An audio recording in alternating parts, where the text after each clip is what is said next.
parecem ótimos. Senhores, vocês podem partir. Um dia emocionante no show aéreo transforma-se em um pesadelo para os espectadores do chão. Ele está vindo direto para nós. Quando eles perceberam e disseram isso está vindo direto para nós, era tarde demais para fugir. Um avião entra em parafuso no centro da cidade do México. Me lembro de pensar assim. Bem, é isso. Esse é mesmo meu filho. O jato fora de controle incendeia o centro financeiro. Foi um desastre para muitas pessoas inocentes no local. E um DC-9 cai em um subúrbio de Los Angeles,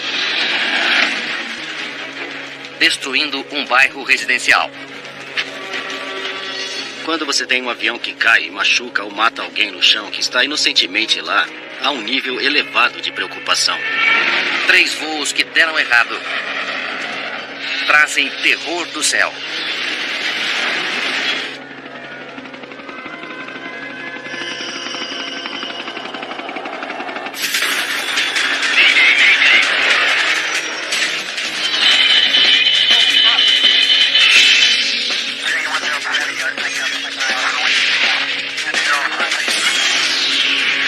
Especial de Mayday Desastres Aéreos.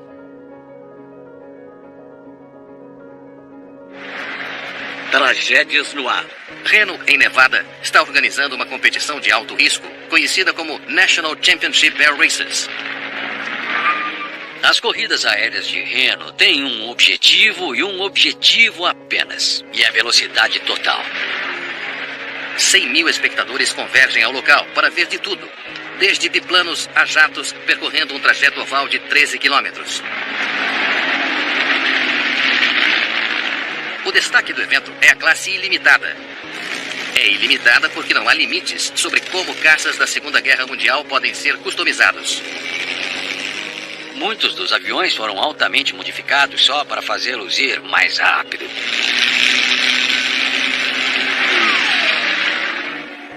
O percurso é demarcado por 10 pilones de 12 metros plantados no deserto. A linha de chegada fica diretamente em frente à arquibancada. O piloto Jimmy Leward está competindo com o seu lendário e altamente modificado Mustang P-51, o fantasma galopante. Aqui é o fantasma, parece que tudo está bem. Entendida, Jimmy. Não aguardo. Pouco depois das 16 horas, a última bateria da classe ilimitada está preparada para decolar. Piloto número 7, você é o próximo na pista.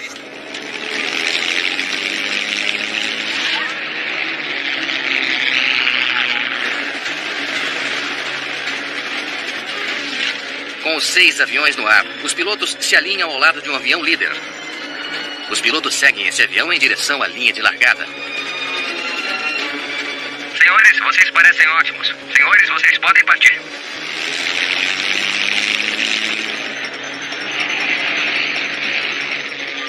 Leward começa na parte externa do grupo.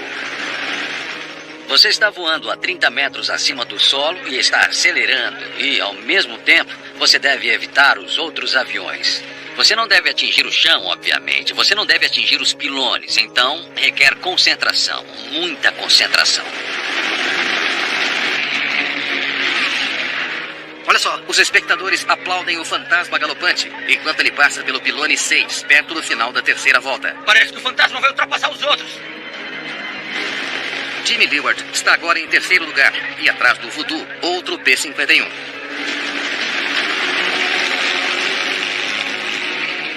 Mas no pilone 8, o fantasma galopante de repente começa a subir.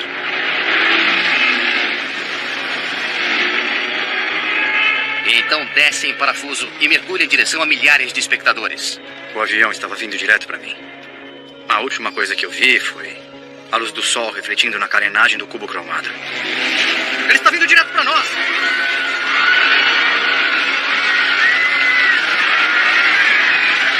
O fantasma galopante bate no chão.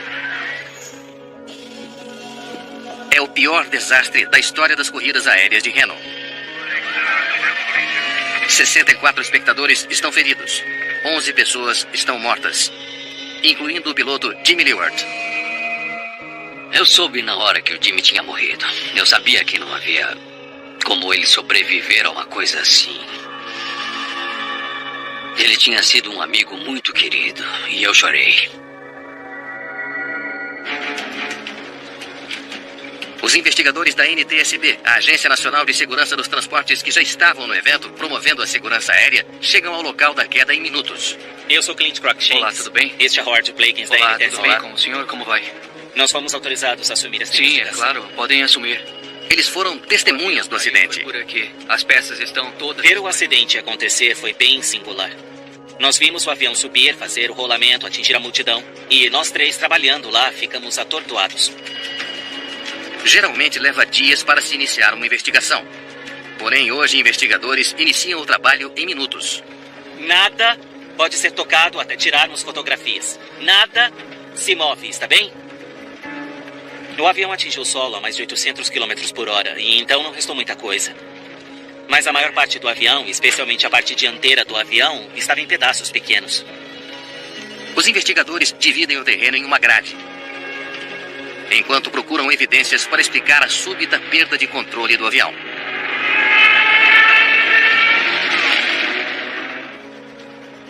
Atenção aqui, pessoal! Tudo que vocês encontrarem, entre em uma dessas sacolas. Está bem? Certo. Então nós temos 4, 5, 6, 7. Uma colaboradora aparece com algo que encontrou fora da grade de busca. Onde você encontrou isso? Foi lá longe. Lá longe? Era uma peça leve. E ela estava bem longe. Muito além de outras peças mais pesadas. Muito bem. A peça caiu entre os pilones 9 e 1. Mas como foi que chegou até lá? A 460 metros de distância do local do acidente. Não esperávamos que íamos achá-la onde achamos. Em um hangar perto de Sacramento, na Califórnia, os investigadores examinam os destroços do acidente, enquanto os noticiários transmitem uma imagem detalhada do fantasma pouco antes de ele cair.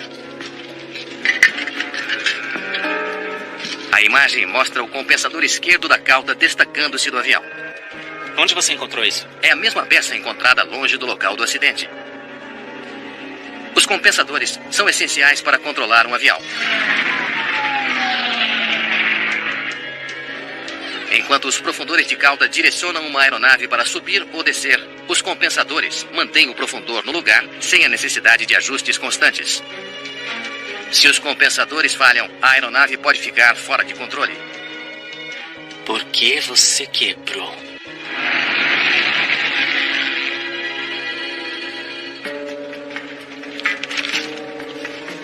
Esses são os dados da aeronave antes dela cair?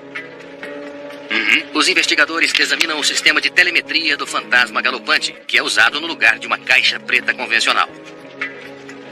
Ele coleta dados sobre o desempenho do avião e os transmite à equipe de terra.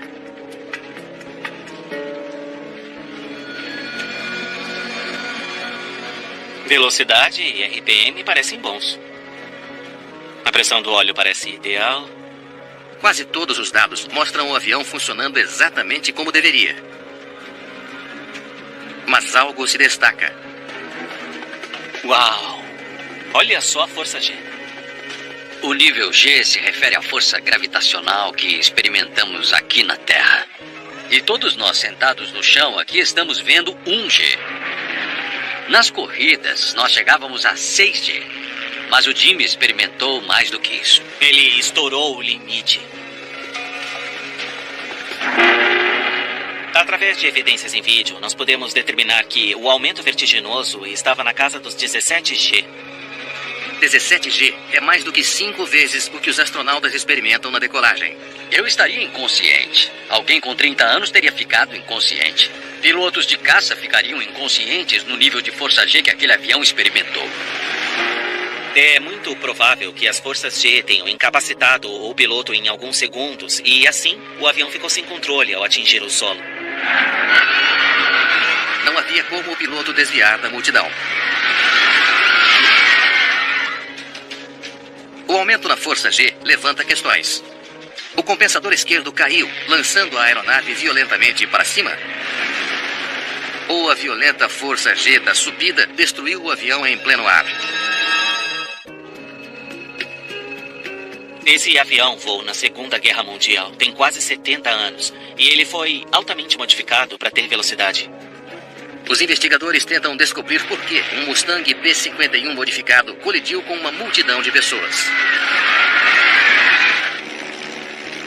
Eles se perguntam se anos de modificações no fantasma galopante poderiam ter transformado um caça robusto em uma máquina de corrida instável. O P-51 original foi projetado para voar longas distâncias, transportar tanques de combustível adicionais sob as asas e voar com um peso bruto, creio, de 5.400 quilos. Bem, não precisamos disso para corridas aéreas, então não precisamos de tanta asa. Nos anos 60, o fantasma galopante teve suas asas encurtadas em 2,40 metros e a cauda em 30 centímetros. Uma mudança que tornou o avião mais leve e aerodinâmico. Quanto menos asas estiver arrastando pelo ar em alta velocidade, menos arrasto terá. Portanto, mais rápido você vai voar. Leeward comprou o avião em 1983. Em 1985, ele o pintou de amarelo e o pilotou ao longo dos anos em Reno. Em 2007, ele começou a fazer as suas próprias modificações no fantasma galopante. Modificações que elevaram a sua velocidade máxima de 500 a 800 km por hora. Essa velocidade adicional afetou a confiabilidade do avião? Dá uma olhada nesse relatório de segurança. O relatório de serviços antes da corrida mostra aos investigadores como era a manutenção do fantasma galopante. As informações de antes da corrida final fornecem uma pista surpreendente. Eles tiveram que reapertar os parafusos do compensador em várias ocasiões. Então, o avião estava dizendo tudo.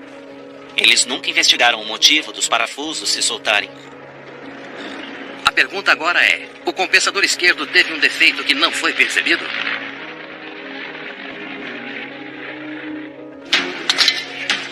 A equipe vasculha os destroços com um propósito renovado, procurando a dobradiça que prendia o compensador à cauda do avião. Parece ser um pedaço do conjunto do compensador. Pode ser o detalhe esclarecedor da investigação. Metade do parafuso desapareceu. E o que resta está solto. Um parafuso que antes prendia o compensador à dobradiça está solto, algo que não deveria acontecer. Ele gira muito fácil. O parafuso deveria estar bem preso por uma contraporca fixada na parte inferior do conjunto da dobradiça. A contraporca foi projetada especialmente para prender as roscas do parafuso para garantir que não seja afrouxado por vibração. A análise da contraporca leva a uma descoberta. As contraporcas deste avião em particular tinham um pouco de tinta amarela. O avião foi pintado pela última vez em amarelo em 1985. Isso significa que essa peça essencial tem pelo menos 26 anos. A porca deteriorada deveria ter sido substituída há muito tempo. A análise microscópica também revela trincas por fadiga, resultado de anos de vibração. Então a vibração finalmente quebrou o parafuso? Nós sabíamos que tinha que estar solto para causar as forças necessárias à fadiga do parafuso ao longo do tempo. Os investigadores agora acreditam que sabem o que causou o mergulho fatal do fantasma galopante sobre os espectadores.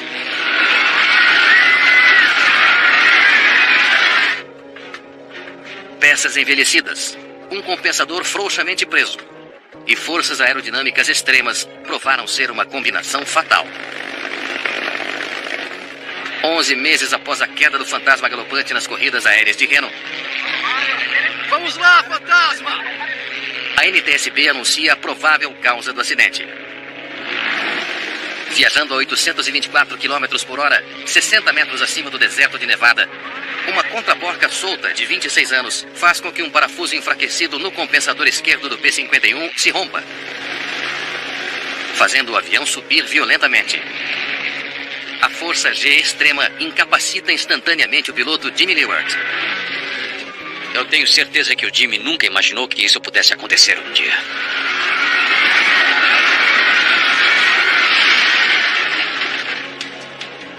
Como resultado de sua investigação, a NTSB publica recomendações de segurança que exigem avaliações de engenharia de aeronaves altamente modificadas. Ela também recomenda melhorar a segurança para os espectadores e colaboradores perto do local da corrida.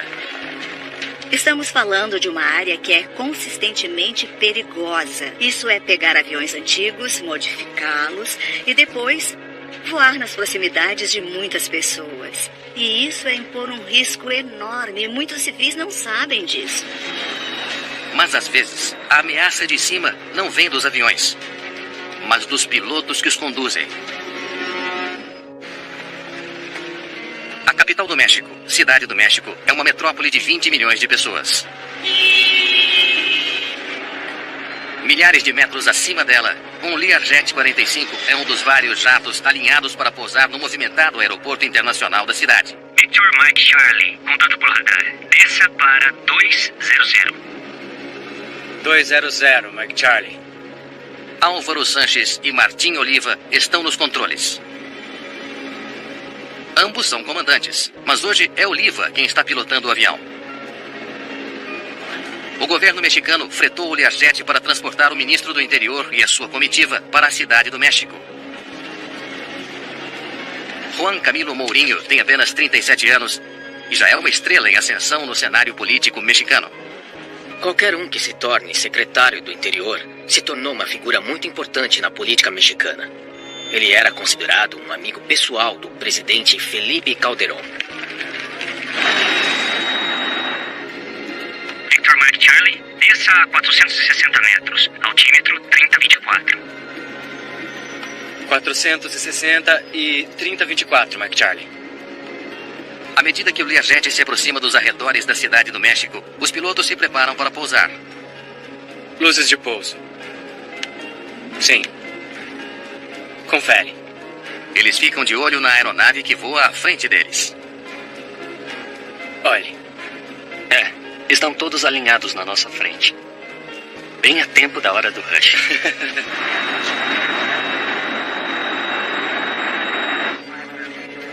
Victor Mike Charlie, reduza sua velocidade para 180 nós.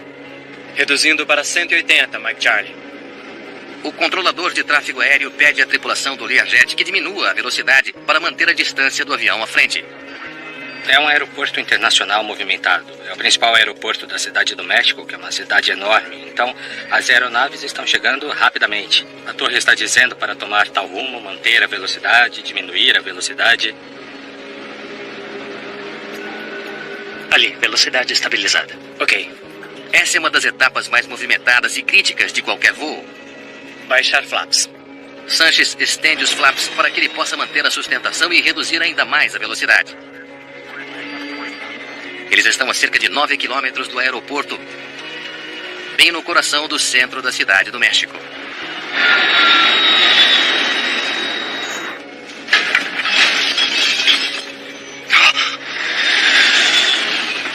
Ai, meu Deus! De repente, causa. Eles são jogados de cabeça para baixo e caindo em direção ao solo. Sem aviso, o Learjet entra em um mergulho acentuado e despenca em direção ao solo. O que vamos fazer, Álvaro? O que vamos fazer? Álvaro! Passe o controle para mim. Passe o controle para mim. O controle é seu!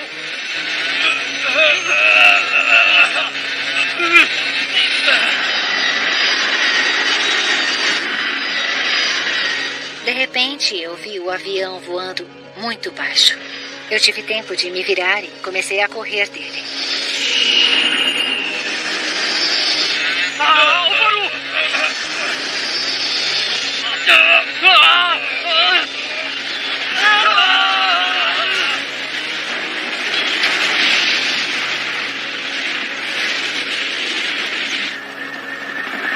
A queda do Learjet devastou o distrito financeiro da Cidade do México. Todas as 9 pessoas a bordo estão mortas.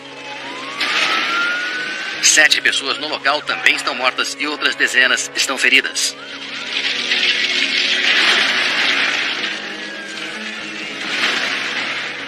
Eu me lembro de muitas explosões e carros explodindo. A Cidade do México está um caos, enquanto bombeiros lutam para controlar o fogo. A perda súbita do ministro do Interior deixa o país em choque.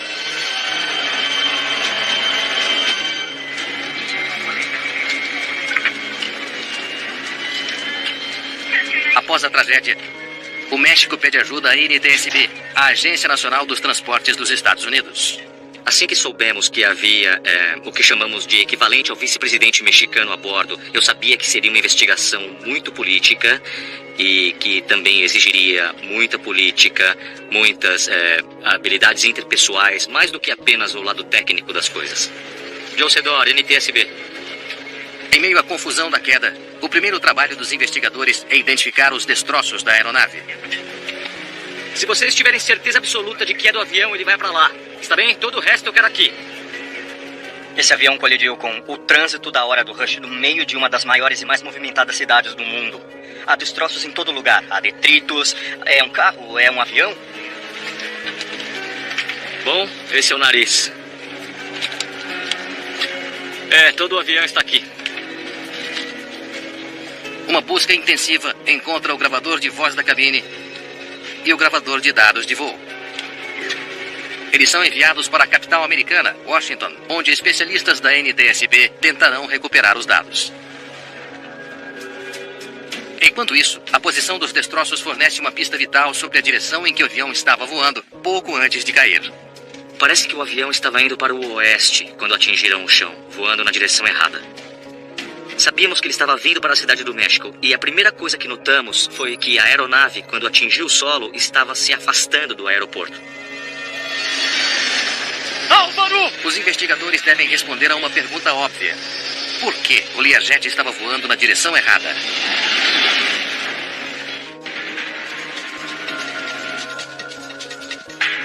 No laboratório da NTSB em Washington, os investigadores se dão conta de que o gravador de dados de voo não ajudará a descobrir por que o Learjet que transportava o político mexicano Juan Camilo Mourinho caiu no coração da cidade do México. Isso porque o gravador parou de funcionar quase 2 anos antes do seu voo final. Os investigadores agora examinam imagens de câmeras de segurança do distrito financeiro da cidade do México. Uma dessas câmeras deve estar apontada na direção certa. Se eles estiverem certos, as câmeras podem ter capturado os momentos finais do acidente. Vídeo é muito importante para nós, principalmente se não tivermos dados do gravador. Próximo. E eles fazem uma descoberta. Olha só isso.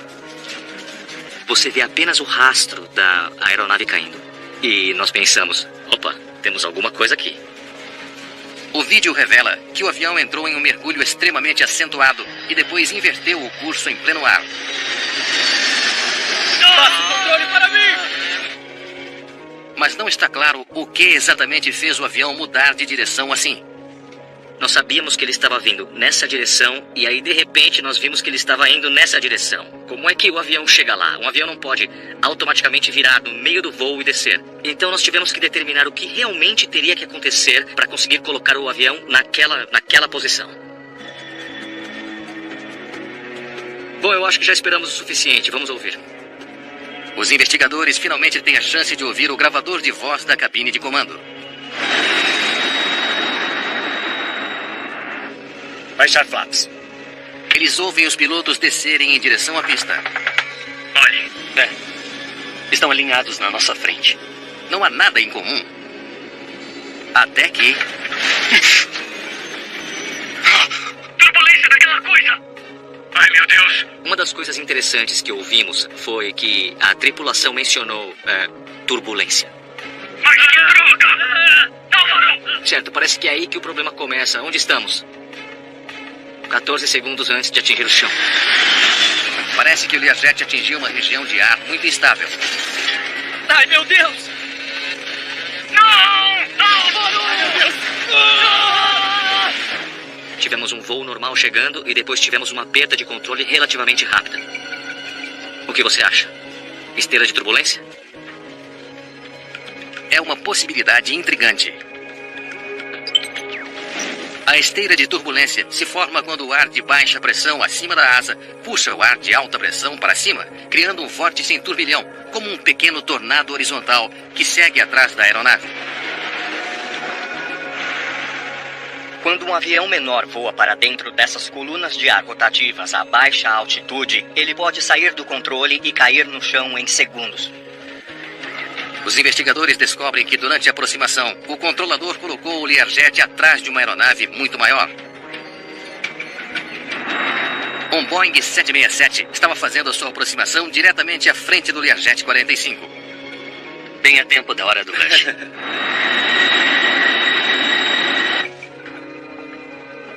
Mas quando os dados de radar do controle de tráfego aéreo são analisados, é feita uma descoberta surpreendente.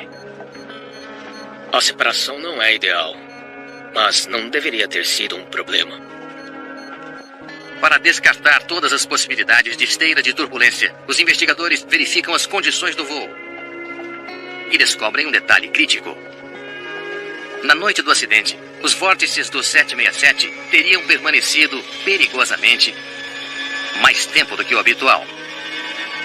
O motivo? Um clima excepcionalmente calmo.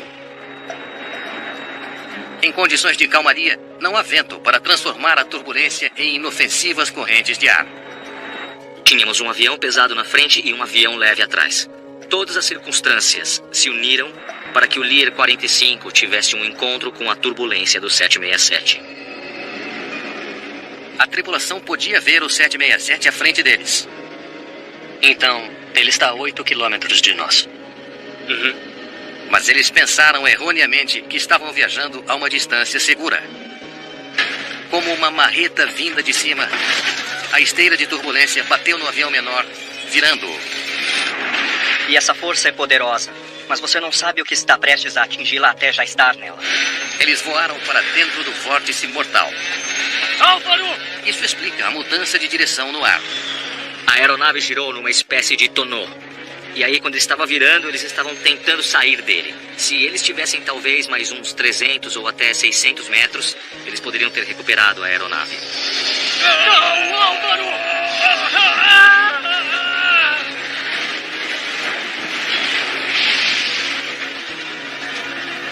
Os investigadores agora entendem por que o jato que transportava o ministro do Interior caiu nas ruas da cidade do México. Mas algo não faz sentido. Eles se perguntam por que uma tripulação encarregada de transportar altos funcionários do governo não usou de mais cautela, especialmente com os ventos calmos naquela noite. O 767 está descendo estavelmente. Agora, olhe para o Lear. Devo levantar o nariz? Não, deixe. Deixe por enquanto. Em nítido contraste com o 767, o Learjet está descendo de forma instável, acelerando para baixo para perder altitude e depois nivelando para diminuir a velocidade. Se um piloto está no controle de sua aeronave, ele pode perder altitude e perder velocidade ao mesmo tempo. Se ele não estiver no controle, ele se concentrará em um ou em outro. Os pilotos do Learjet não conseguiram controlar a velocidade e a altitude. Pronto, velocidade estabilizada. Ok. Eles voaram rápido demais, em direção ao avião à frente, e desceram demais. Baixar flaps. Diretamente no vórtice mortal. Se eles tivessem mantido as velocidades do ar solicitadas a eles pelo controle de tráfego aéreo, essa aproximação teria ocorrido sem problema.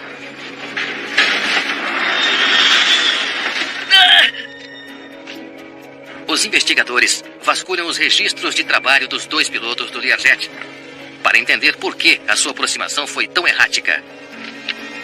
O que é isso? Olhando a papelada do piloto ou do copiloto, faltavam assinaturas, faltavam formulários. Quando eles tentam encontrar o instrutor de voo do comandante Oliva, Me deixa adivinhar. Nenhum sinal do instrutor. eles não encontram evidências de treinamento algum. Os investigadores descobrem que muitos dos voos de treinamento que o comandante Oliva alegou ter feito nunca aconteceram. É uma história semelhante com Álvaro Sanches. Os pilotos no comando de um Learjet do governo mexicano tinham credenciais fraudulentas. É muito surpreendente que um piloto falsifique as suas próprias credenciais. A vida dele também está em jogo, por isso se imagina que ele teria as credenciais adequadas para pilotar um avião. É uma revelação devastadora. 2 pilotos que não conseguiram controlar o jato durante uma descida exigente em condições de alto risco causaram uma queda violenta no coração da cidade do México. É altamente irresponsável. É irresponsável, porque naquela hora você está se colocando em perigo, você está colocando as pessoas que você está levando em perigo. Você está violando a confiança delas. Depois disso, as autoridades mexicanas suspenderam as licenças de 2 escolas de voo que eles suspeitavam ter emitido os documentos de treinamento falsos aos pilotos do Learjet. Sob nenhuma circunstância, quer sejam militares, civis, particulares, qualquer que seja a forma da aviação, nunca jamais devemos permitir que as pessoas entrem em um avião para o qual não sejam habilitadas a voar. Seja um Piper Cub, ou seja um Boeing 747 ou qualquer outro no meio, porque sabemos onde isso leva. Pronto quando o senhor estiver. Mas mesmo pilotos altamente qualificados não conseguem evitar uma tragédia nos céus de Los Angeles.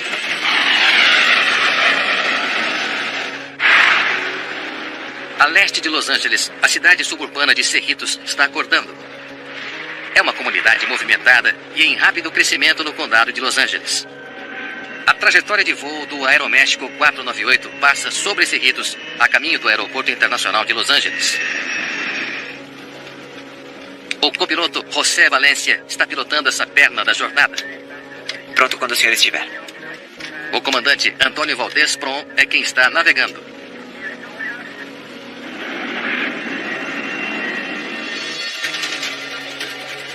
Lá embaixo na torre, o controlador de tráfego aéreo Walter White recebe a sua primeira chamada do voo 498 da Aeroméxico. Torre de Los Angeles, bom dia. Aqui é o Aeroméxico 498.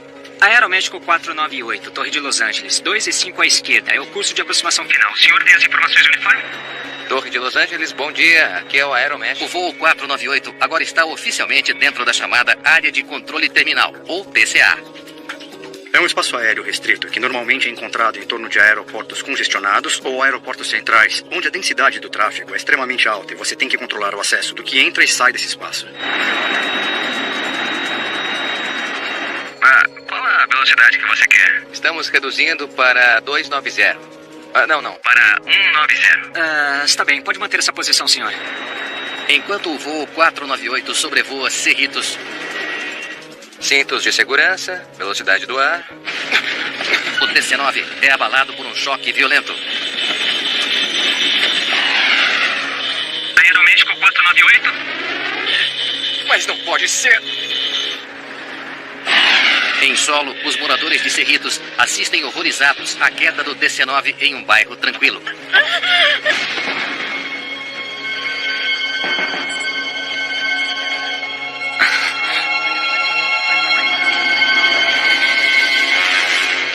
Acho que eu perdi um. Aeroméxico 498, Torre de Los Angeles.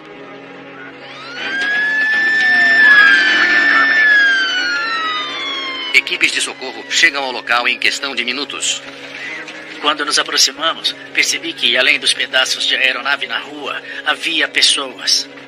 Pedaços de corpos. Enquanto eu examinava as casas e o local do acidente ao meu redor, foi uma experiência muito surreal ficar bem ali por provavelmente 4 ou 5 minutos antes que mais alguém aparecesse e não ver outra pessoa viva. Há destroços em todo lugar por aqui. Não há sobreviventes. Só vítimas fatais. Meu Deus! Esse bairro acabou de ser destruído, não sobrou nada. 16 casas foram danificadas. Muitas completamente destruídas. Todos os passageiros e tripulantes do voo 498 da Aeroméxico estão mortos. Bem como 15 pessoas em solo. À medida que as equipes lidam com a situação pavorosa,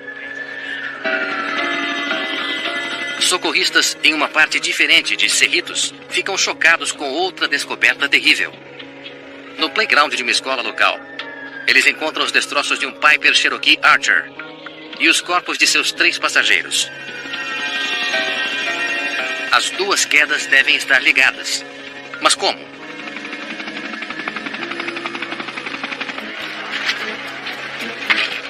Os investigadores do Comitê Nacional de Segurança dos Transportes chegam a Cerritos naquela noite. A prova de uma colisão entre as duas aeronaves vem rápido.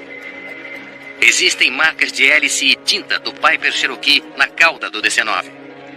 Parece que o Piper colidiu com a parte da cauda do DC-9 e o estabilizador horizontal saiu. E uma vez que isso aconteceu, não dava mais para controlar a arfagem do DC-9. Os destroços revelam que o DC-9 e o Cherokee colidiram em um ângulo de 90 graus. O impacto arrancou a cauda do DC-9, causando a queda livre. A causa do acidente é clara, mas os investigadores devem agora solucionar um mistério mais profundo. Como as aeronaves chegaram perto o bastante para colidir?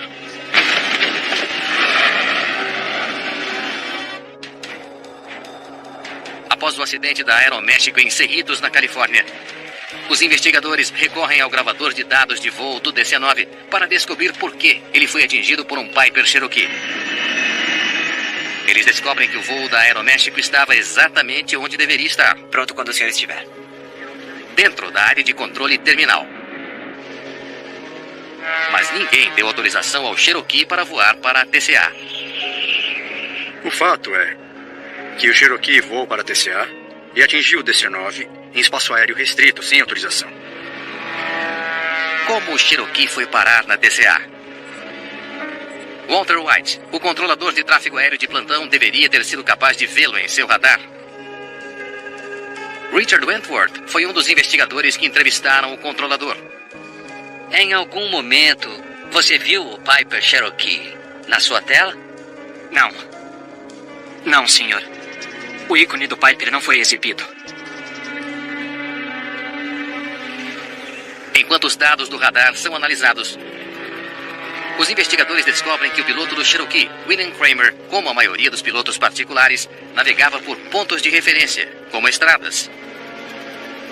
Aquela com certeza é a 405. Mas onde é mesmo? Talvez confuso com o emaranhado de estradas abaixo dele, Kramer pode ter voado para a área de controle terminal sem saber. Não há linhas no solo que digam a TCA começa aqui e a esta altitude. Mas os investigadores ainda precisam saber por que o controlador de tráfego aéreo falhou em manter os dois aviões separados. E aí, Carl, como estão as coisas? Controladores do aeroporto de Los Angeles descreveram problemas com seus equipamentos. Nós relatamos problemas com o radar, não pegando alvos, várias vezes. É uma teoria aterrorizante. O desastre em Cerritos foi causado por falha na tecnologia? Os investigadores examinam os dados do radar do controle de tráfego aéreo do aeroporto de Los Angeles, na esperança de responder a essa pergunta. Quando os sinais de radar atingem um alvo, eles retornam ao receptor. Mas se prédios ou montanhas interromperem o radar, o sinal de retorno pode desaparecer. Nós revisamos aqueles dados. Nós tínhamos evidência de que houvesse algum mau funcionamento de qualquer sistema em Los Angeles. Mas os investigadores descobrem que o controlador estava orientando simultaneamente outro pequeno avião, um Grumman Tiger. Havia uma aeronave a leste do aeroporto com a qual ele se envolveu. Ok, o senhor está bem no meio de uma TCA. Grumman 66 comeu. Sugiro que no futuro o senhor olhe para sua carta de TCA. O problema da conversa entre o controlador e o piloto do Grumman é que ela demorou demais. Por que você ficou tão fascinado com o Grumman? Eu pensei que ele representava um risco. Isso ocorreu durante um período crítico em que o Aeroméxico e o Cherokee estavam se fundindo. Os investigadores acreditam que a atenção dividida do controlador, talvez agravada pelas limitações de um sistema de radar mais antigo, são a razão pela qual ele não alertou o DC-9 sobre o Cherokee que se aproximava. Veja se consegue encontrar pontos de referência que possam nos auxiliar. Eles suspeitam que o piloto do Cherokee estava procurando pontos de referência visual no terreno. Eu só quero um marco visual que eu possa ver. Enquanto o DC-9 se aproximava de outra direção.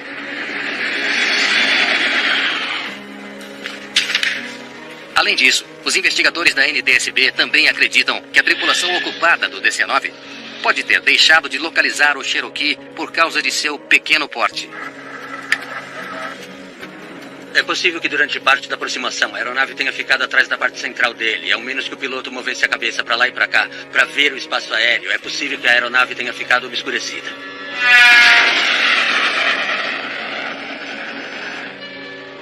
O relatório da NTSB revela várias fraquezas trágicas no sistema de controle de tráfego aéreo. A principal era que não se podia depender dos pilotos para ver e evitar um ao outro. A NTSB recomenda melhorias que estão em vigor até hoje.